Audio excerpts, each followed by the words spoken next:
sorry. See you tomorrow. I do have the ballot proposals. I don't know if I made enough copies, but if you want to pass those around.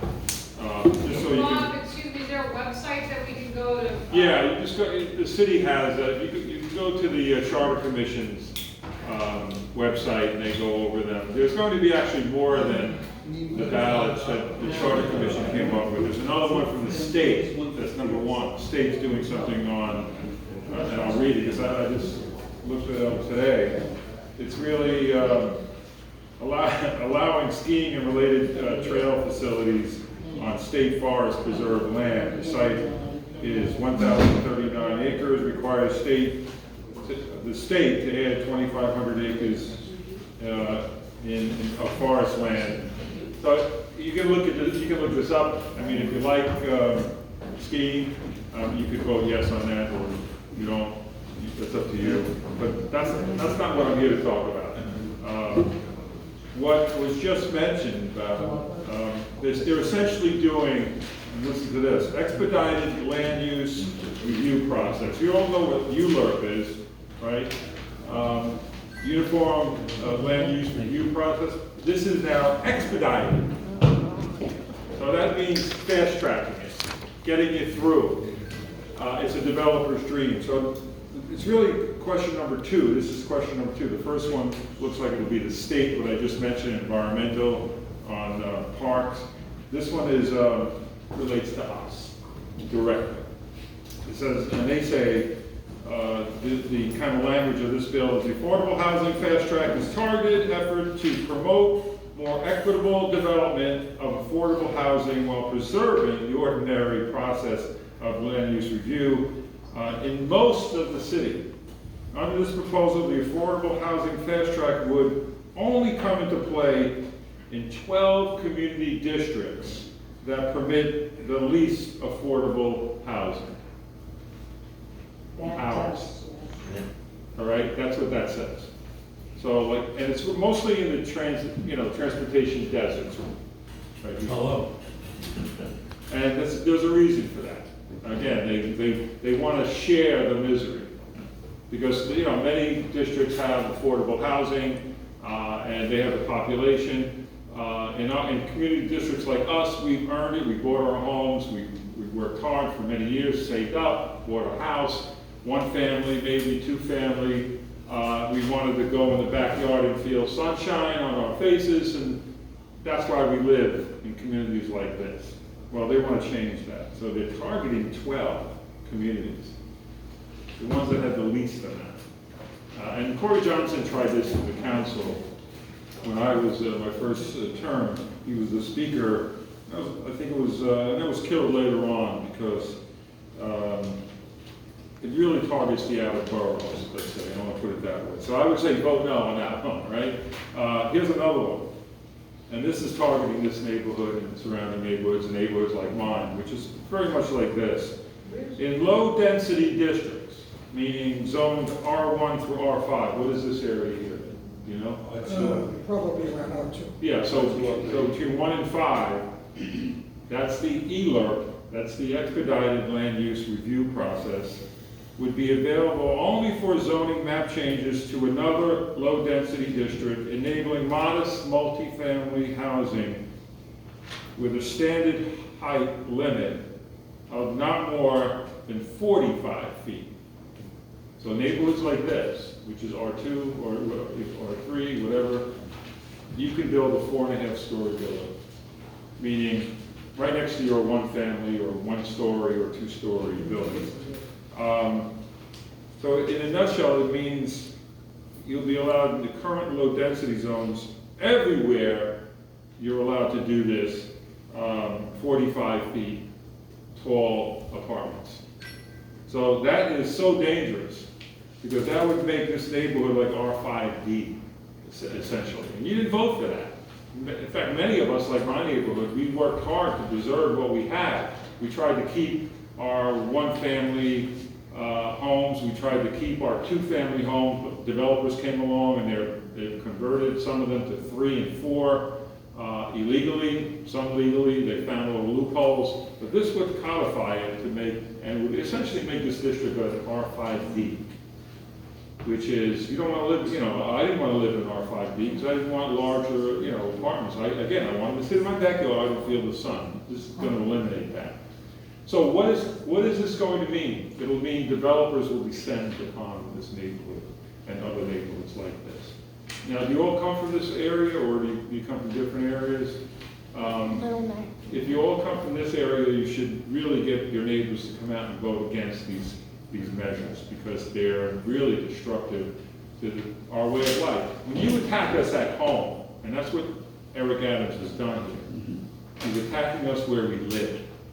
It's one thing, the city of yes, we didn't like, right? Most of us voted against that, except that, went through city of yes. This is the city of yes on steroids. That's what this is. This is whatever city of yes does, this does and takes it to another level. And this is for, if you are thinking about voting for Eric Adams, just remember this. First of all, don't even think about that. if your friends are saying, well, he could, maybe, I'm certainly for Curtis Sleewa. Democrat, I'm a Democrat, but I'm for Curtis Sleewa. Because he's the only guy that's proven himself over the decades to care about New York City. Matt Downey, does he care about New York City? Where did he come from? Andrew Cuomo, he's caused a lot of this stuff. Yeah. You heard this over and over again. Raise the age, bail reform, you name it, cashless bail, everything he's done, defund the police, he's done that. So he doesn't deserve our vote. And it's up to you, but I don't, people know me because I'm a Democrat, but I don't stay with parties. I go with the best person. And that's what I did. And that's what Phil Wong did, by the way. He won the Democratic, he's from my office. He's running against Alicia Vaichunas, also from my office. So that's what I wanted. I wanted somebody to keep me from my office, because we know what's going on. We know the neighborhood. He's out there. He was volunteering for decades, and he's protesting, on sites every Wednesday. He was there for how many, a year or so? 51 weeks. 51 weeks. Oh, it could have been 52. But so anyway, that's now the fourth ballot. Here's another winner. When you were alluding to the appeals board, this is what that does, bring back the Board of Estimate. Remember those guys? Well, this is going to bring that back. This is the language 4 of the ballot. To strike a better balance between local, borough-wide, and city-wide voices in the land use process, review process. So we want to tap into other people other than the city council. Your council representative would be taken out of the mix.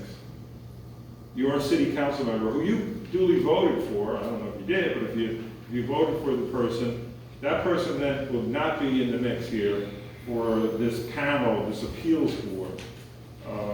So if there's an affected housing and there's some controversy on whether it's going too high, whether it's too big, maybe it's out of character, the speaker of the city council would be one of the 3 members. They're the mayor's designee, all right, and then the borough president. So in this case, it would be Donovan Richard's office. Those 3. Do you trust any of those? No. No. I don't Not trust at all. them. So I wouldn't want them deciding on larger buildings. So essentially, councilmember deference is what we have now. So I stop projects in my neighborhood because of member deference in the city council. That means if the council member didn't want that, and that council member knows what's best for their communities, and let's face it, not all council members know what's best. I do, because what you mentioned before, 30 years I was a civic president or board member, 30 years on the community board, I served on 7 committees. I'll never get that time back. But you know what? I had the resume to go into the council, and I beat a 9-year incumbent. I beat Elizabeth Crowley, who was in there 9 years, and a Democratic, party operative. Yes, I ran against her in the primary, Democratic primary, and I lost, but I didn't get demoralized. I came back as a Republican in the general and beat her by 137 votes. Wow.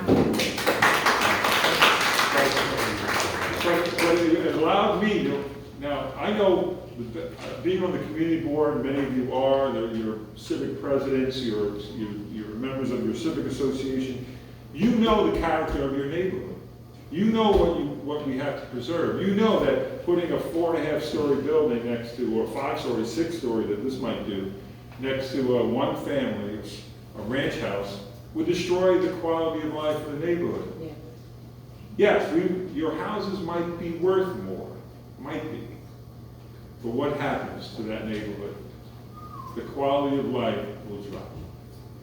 You'll get people, again, the good thing about my neighborhood, I live right now, I've lived in my house since 1979. I bought a legal 2-family in Middle Village.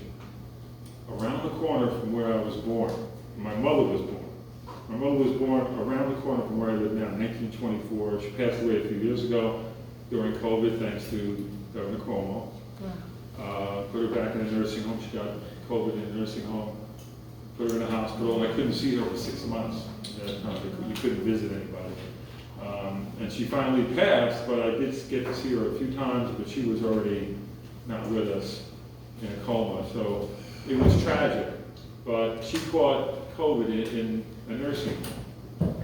And they wouldn't give her the shot in the nursing home, the vaccine, because she wasn't a permanent resident, meaning they give it.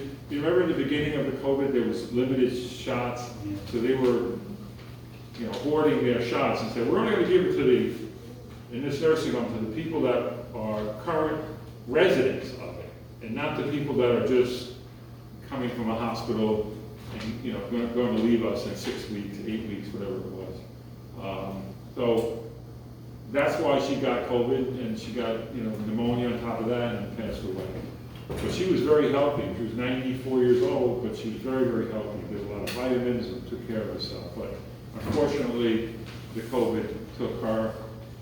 And this, I'm going to segue. And so, let me go back to the appeals board, by the way. This is probably the worst one, because we will have no controls. The city council member won't have a control.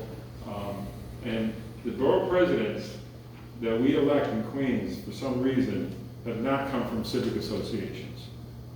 Most of us do, that are involved in these civic associations or community boards. We all are involved in our communities, like me. I couldn't fake my resume.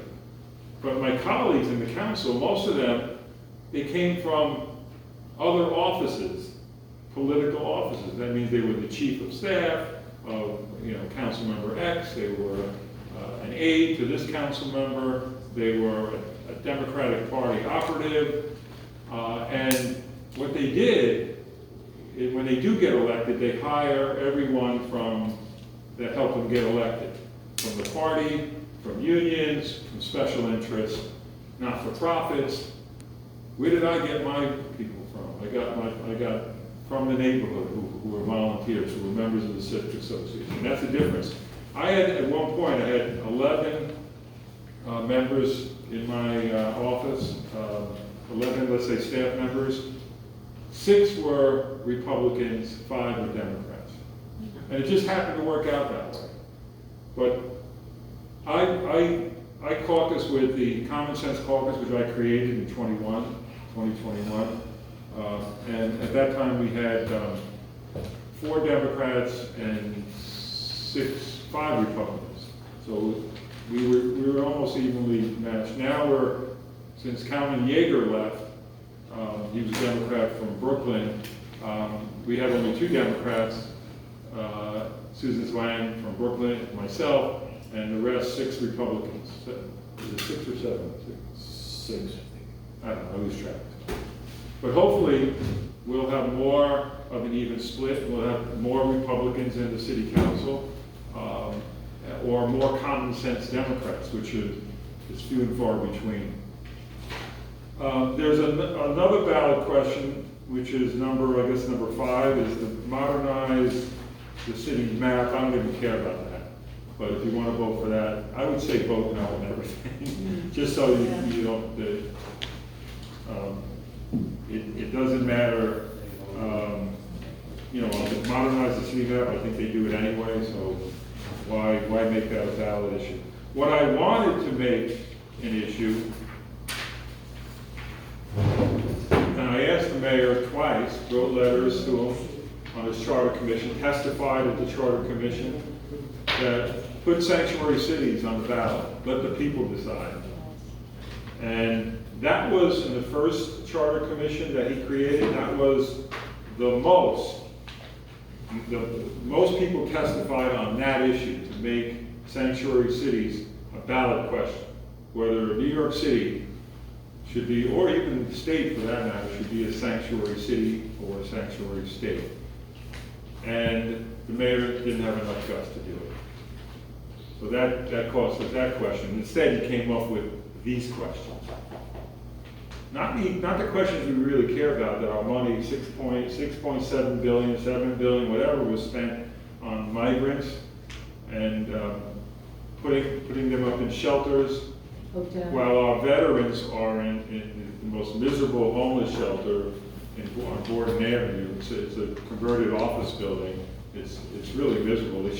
Veterans should not be in a homeless shelter, period. They should be in affordable housing or, transitional housing. So anyway, I got two more things, and then if you want me to answer questions? Yeah, because I have some questions. You have a question? I got these you can pass around. This is just showing what another ballot proposal will do. But again, this is critical, that we have to get people, people that don't vote, right? Please get them to come out, because their neighborhoods will change if we don't vote this down. And by the way, these ballot questions, they're gonna put it in a way that's gonna sound good. And it's gonna, and they have two ways to do that. They can do it where this is creating more affordable housing.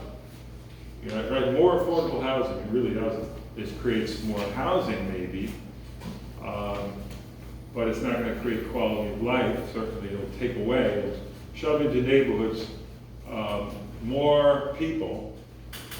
I remember talking to Mayor de Blasio, I hate to say that name, but he kept saying, Bob, we're gonna have, I think when I'm done being mayor, we're gonna have 10 million people in New York City. I said, you want that?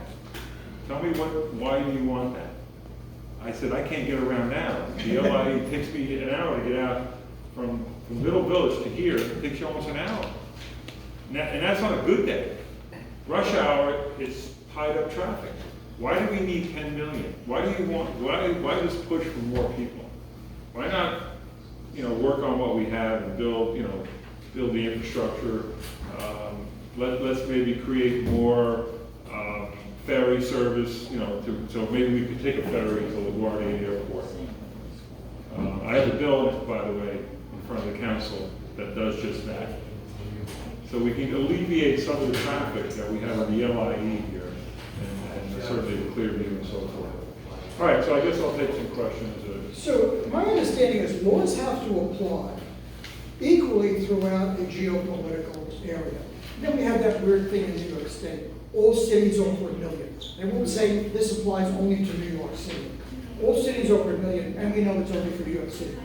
But this charter amendment that wants to single out 12 of the lowest performing districts, as if we as residents have any control over what gets built. And if we don't build enough, we get punished by having zoning changes forced down our throat. How can you single out certain neighborhoods and say... Well, it will be challenged. We are challenging the city. I know, but we're challenging the city, yes, and it's costing us, $150,000 in legal fees. We can't be running into court every time we want to challenge this. And it's really the Queen Civic Congress that led the way on that. Which, that's a testament to Jim and his commitment to 35 years in civic life, or 40, I don't know what it's been, but a million, yeah. But he's right, and this is all in the name of equity, though. That's what they're calling it. Because we chose, when we bought our home, we knew the zoning for that district. I knew when I bought a home in Middle Village that I have an R4, so I knew that they can only do a 3-family, tops.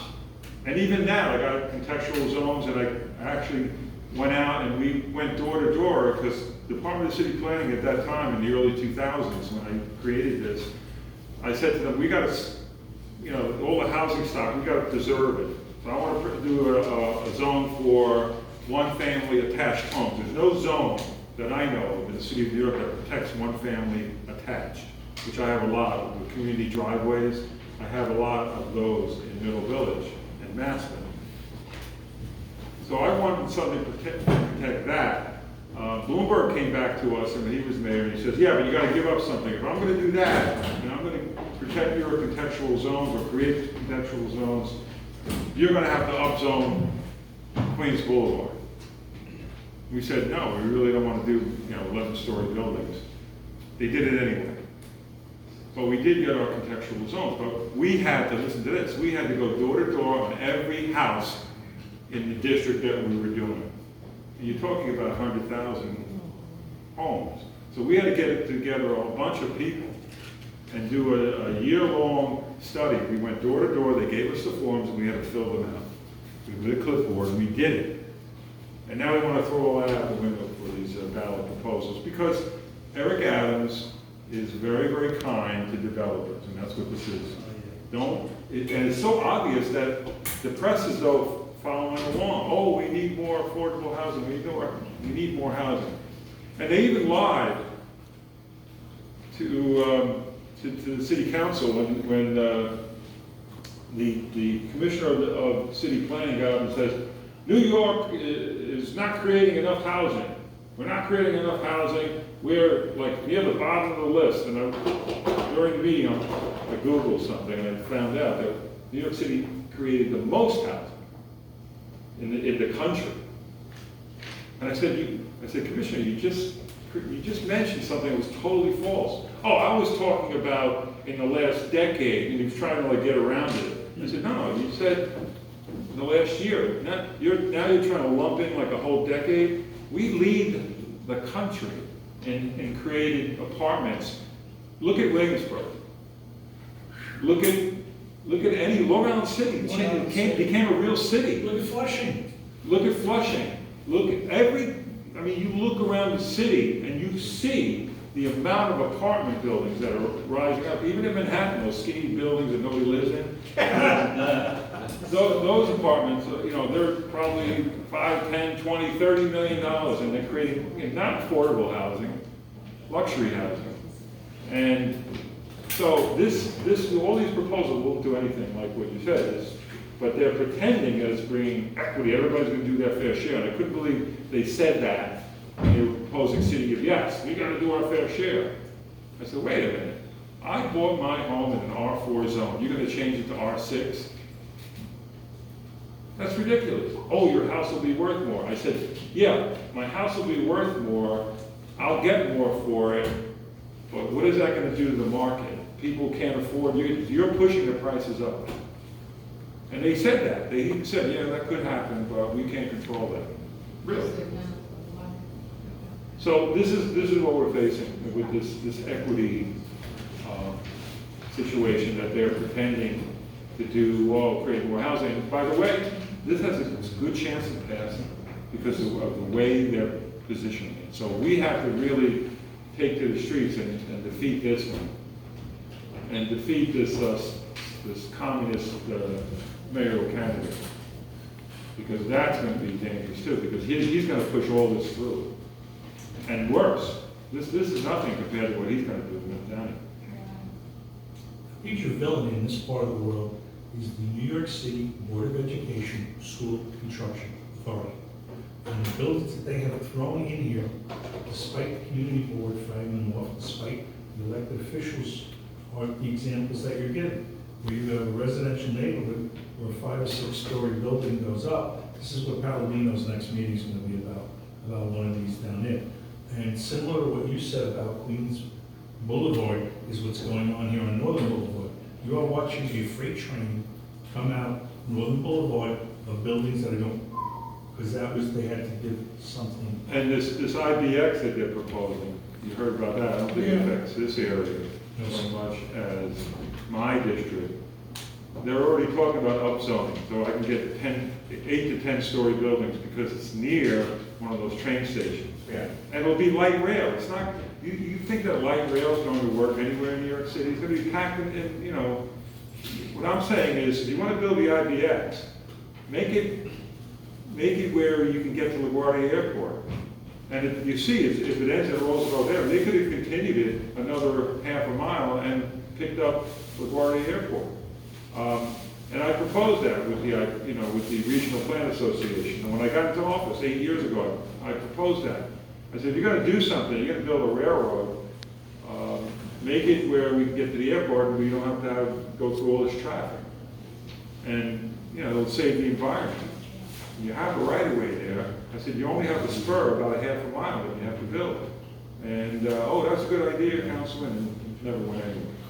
I sit in the Community Board 7 meetings, and a lot of the facility that you see constructed on Roosevelt Avenue and 126th Street that just flew up, that's gonna have X amount of, whatever they call that, pricing for the people.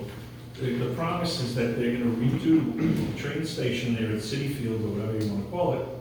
And I was saying, like, look, these people are gonna be dead before they redo that train station. So why are we giving them, you know, and even when the community boards and the electeds, I hate to be redundant, these people do whatever they damn well. By the way, all these projects that the governor is pushing through, this IBX, they don't even have permission from CSX yet to use the track. But they're putting millions into studying. And, you know, it's like putting the cart before the horse. Once you get everything in order first, you can see if that'll work.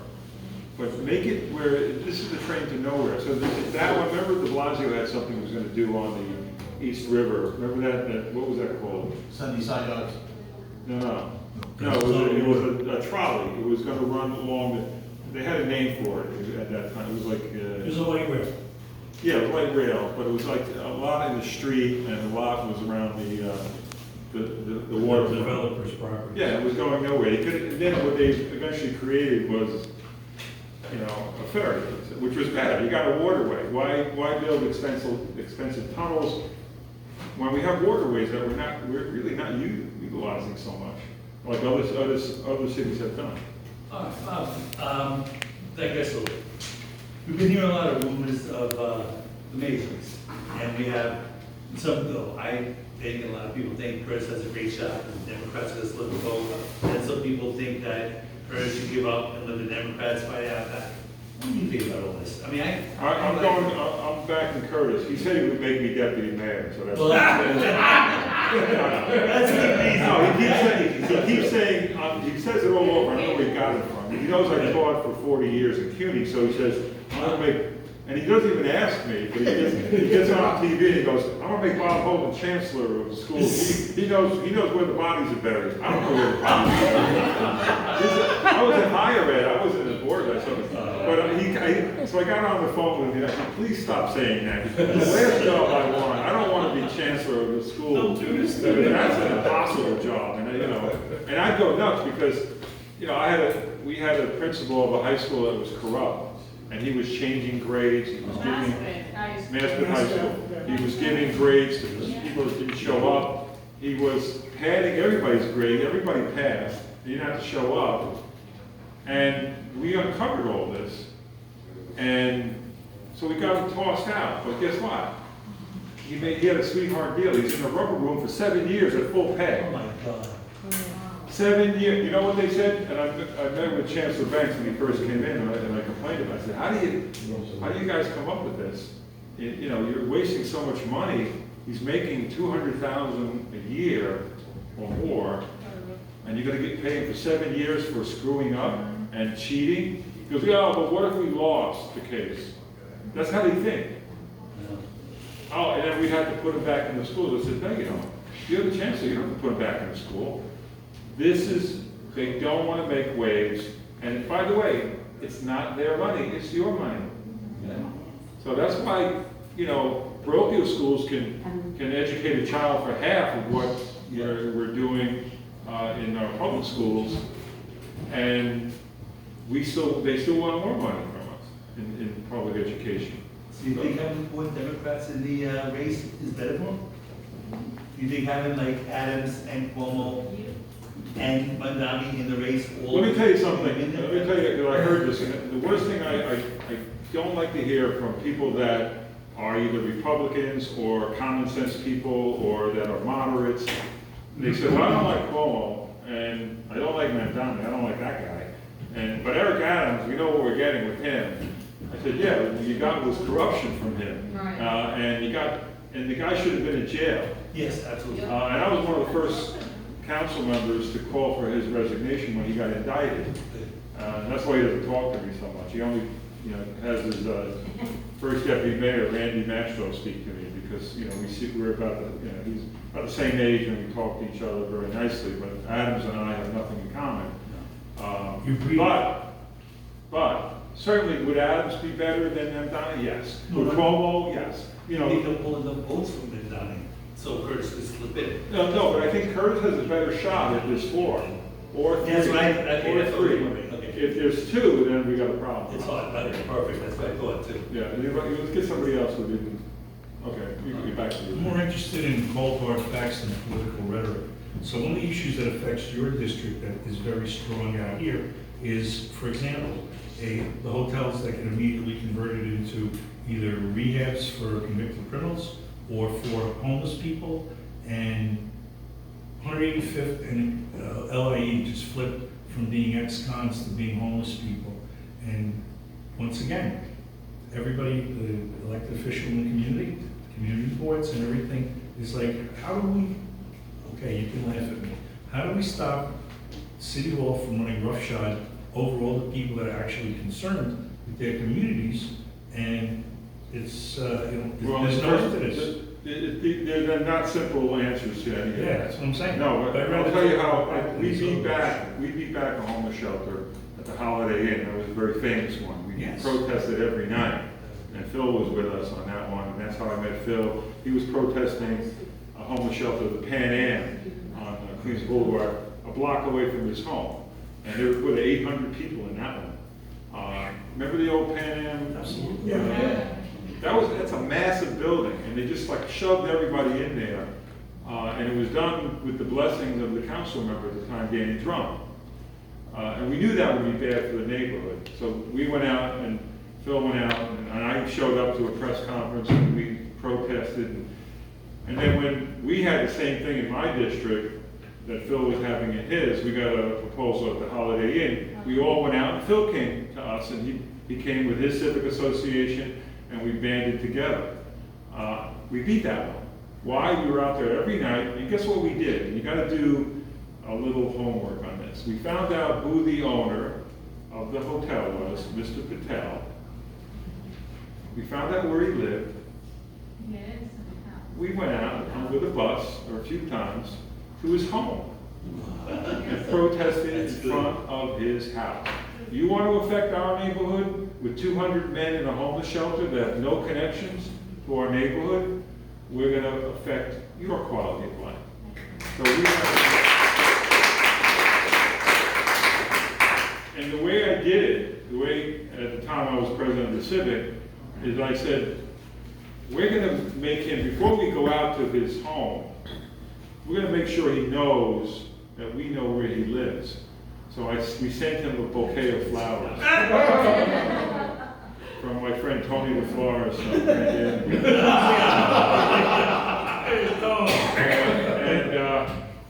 And it was hilarious. He called me. I said, if you want to call me, here's my number. It was delivered, and like about 10 minutes later, he called me. I remember I was in class, and I had to run out of class to take the call.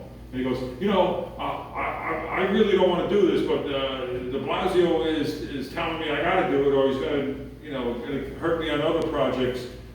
I said, nope, you don't have to do it. So he took a little too long, so we rented a couple of buses and we went out. And he lived over here, around here, it wasn't too far, Bayside area, he lived in that area. And we were protesting, and we got some people out here to help. And 2 protests we did, and then he gave in. And he said, I'm not going to do the shelter. So that's the way, that's one method. I'm not going to say it's going to work every time, because it didn't work the second time when we got a Glendale shelter. The mayor said, we got to put some in your district, council member. I said, why? I don't have homeless in my district. And I kept asking for a number, and they always came up with numbers like, you have 100 and something homeless people. And I said, well, that's not what the records that I have, but where do you find these people? Well, I can't give you the addresses. But don't forget, councilman member, he said, we're gonna make sure that your district has priority, so any man, this is a 200-man shelter, any man living in your district that's homeless will have priority to get into this.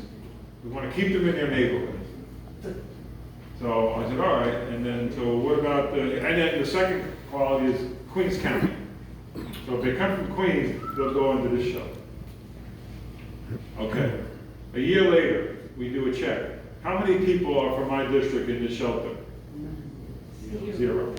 How many people from Queens County are in this shelter? Wow. Connecticut. That's de Blasio in a nutshell. He's a lying SOB. Yeah. And he lied to the community. So anytime they want to put a shelter that you know is not going to be for this neighborhood, for the population of this neighborhood. And by the way, I said, we'll take care of our own. We did open smaller shelters for people in our community in local churches in the basement, and I funded it. So I had 12 men in this shelter in Ridgewood. I had 12 more in another shelter, and it didn't impact the neighborhood. But 200 men, 85 are arrested every year from that shelter. 85 men out of 200. And you know what they do? They attack women, mostly. They go into your backyards. We had so many that were caught masturbating in the backyards of homes because they live in a men's shelter. And they don't give them any access to anything. So they go in and they steal you. There was a package ring that was stealing packages from our doorsteps. There was another guy that was a total mental case, and he was hitting women over the head and spitting at them. There was another person that robbed a cell phone of a man sitting on a stoop. He was cleaning he's going to mow his lawn, and he had a cell phone. He took a break, and the guy came over and hit him over the head. From the shelter. So, when you say almost like, so we warned everybody about the shelter, but this is what happens. That's why you got to fight, and you got to and anybody's saying, well, they got to go somewhere. Yeah, they should go somewhere in their own neighborhoods, or give them transitional housing. But why are you going to put them in a neighborhood they have no connections with, and then most of them are straight out of Rikers, and we found that out. They're using these homeless shelters as halfway houses. There's one a block and a half right down over here on 39th Avenue, and go here, make a left, it's down there. Never a problem, never an issue. But you know what? Those are people from this zip code. Yeah, and I'll give you the last point about Eric Adams. So Eric Adams, when he was running, was pressuring council members to endorse him. And of course, he wanted my endorsement. And I would say no. I said, no, I'm not endorsing anybody at this point. It was early on in the election process. So I get a call from a council member, one of my colleagues, and calls me and says, hey, Bob, Eric Adams is coming to your house. I said, what are you talking about? It's 8 o'clock at night. I'm exhausted. It's a Tuesday night. He's coming to your house. He wants to talk to you. So he rings the bell, and he comes in, starts looking around my house, starts looking at the pictures on the wall. And he goes, I need your backing. I said, I'm not going to give it to you. He goes, I need your backing. I said, I'll think about it if you close that homeless shelter that de Blasio put in. You got a deal, he says. I said, you're going to do that? I said, and of course you're not going to put it in writing. I can't do that. So I shook hands with him. Guess what? Still open. Right, 4 years later, more than 4 years later, still open. And he never even mentioned it again. I mentioned it to him and a few other people, and they act like they don't know what I'm talking about. So this is the kind of guy he is. So if Eric Adams wants my backing, and you screw me, you screw my neighborhood most importantly, and you're destroying the quality of life in the neighborhood. People actually move out because of that stuff. You got to realize, it may sound like, oh, we're being nice to the homeless. No, it's not being nice. Drug, by the way, you gotta see, if you wanna see videos, and I had an expose on Channel 2 a number of times on this shelter, drug use all over the place. They let the guys smoke pot outside, and they tell me, Councilmember, pot is legal. No, it's not. I said, so you're gonna let them get high? This is supposed to be a working shelter. These guys are supposed to be employable. And by the way, they never employed more than 50% of the men, they said. So I said, it's conveniently for the last 6 years been over 50%, or 50%, I don't know. Isn't that a very convenient number? I think it's bullshit, and it is. So, again, when you lie to me, I'm never gonna be with you again. And that's what they did, that's what they do in this administration. By the way, this is, you thought de Blasio was corrupt, this Eric Adams administration, by far the most corrupt that we've ever had. So anybody thinking about voting for him, I mean, Cuomo's so I think the only alternative is Curtis, like I said. If you say he can't win, that's what's going to happen. If you keep saying that, don't say that. He can win. Thank you for coming tonight, Bob. Do you hear anything about what they're gonna be doing with the tree walk grounds? Because I really would like to see if they could put a trade school there for our young people. That's what a lot of people have been asking for, and I think that, Linda Lee could get that, could fight for that. And, she has some good ideas, but that would be an excellent trade school. Teach them a trade. Right. Teach them, and they used to have that. My college used to have auto tech. They used to teach automotive repair. Right. When I first got there 40 years ago. But we had all those. We had all the trades. And that worked, and they got jobs as carpenters, and they had so many useful trades. Now what we do is we get them into the unions to do apprenticeships, and many of the places are in Long Island City. So I've gotten a lot of my constituents in those locations, but we should have, you're right, that's a great idea. Yeah. And by the way, there's some affordable housing in there that they converted some of those old buildings. And I said, why are these buildings empty? They're many of the turn of the century, in the early 1900s, but they're empty. And we could make it more useful, but certainly a trade school would be beneficial to the community, to our kids, and certainly to future generations. So I'll propose that. Yes, great. If you give me your name, I'll call it your bill or something. I really am. I have Ryder's bill. I have other bills in the name of either a horse that fell or. I'll do. That's a great idea. Trade school.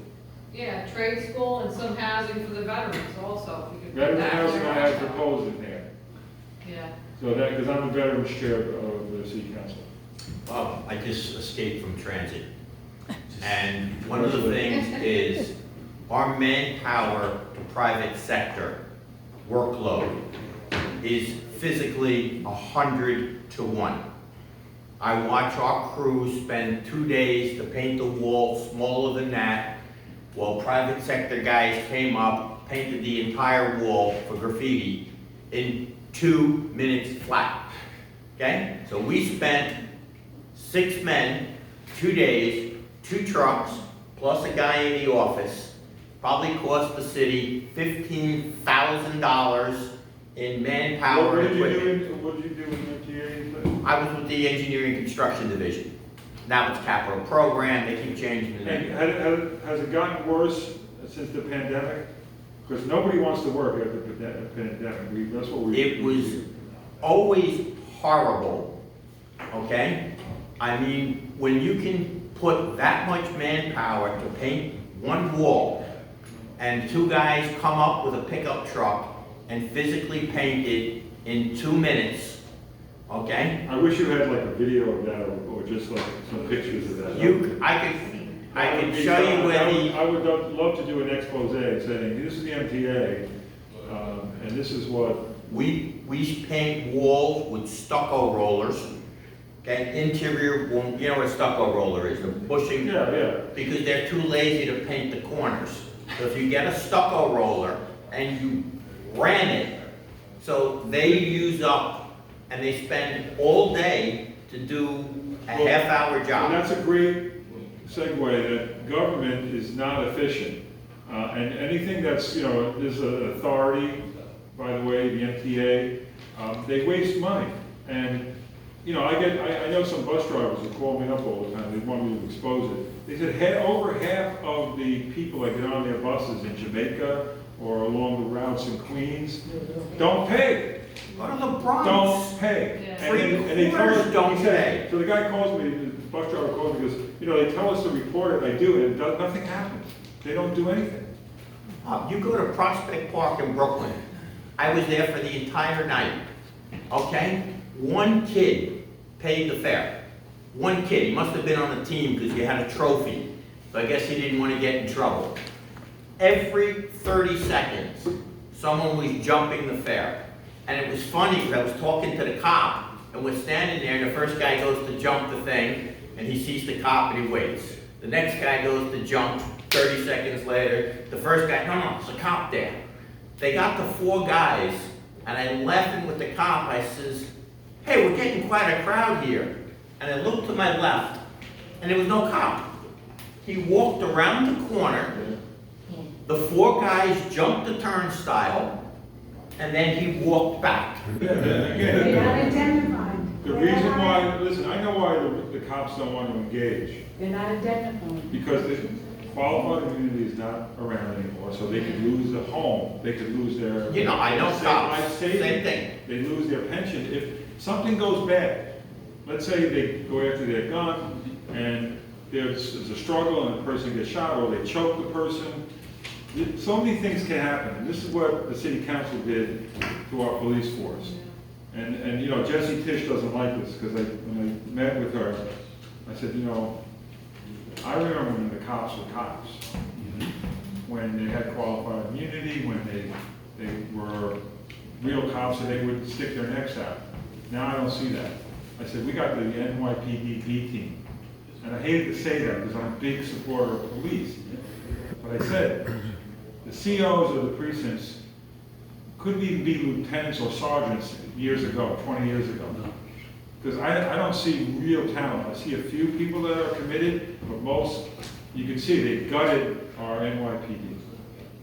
With not only, getting rid of qualified immunity, but also chokehold, the diaphragm bill by Rory Lansman. He was a council member when he was sat next to me in the council in the last row, because they put all the outcasts in the last row chamber. So he was an outcast, I was an outcast. But he came up with that bill that you couldn't grab a perp or a suspect by the diaphragm. You can't grab them by the neck. So what are you supposed to do? Grab it by the arm. Now, if somebody's fighting with you, what are you going to say? I can't put my arms around his chest. I can't put my arms around his neck. You can't. And by the way, there's a gun involved. The police officer's gun all the time. So I said, put yourself in this guy's going for your gun. What are you going to do? I'd do anything I could to, knock him out or do something, or grab him around the neck, throw him down. You want to pull somebody bigger than you down? You go for their legs, or you go for the neck, or you got to grab them around the chest. But they took that away. Bob, you know how you fix part of the fare evasion? Make the trains only, the buses only for the number of paying people. Right. And now suddenly when the bus service drops in half because nobody's paying, the people on the bus will get the idea. All these are good ideas, but again, if you have an administration that doesn't care about. Oh, they don't give a shit. Thank you so much, everyone.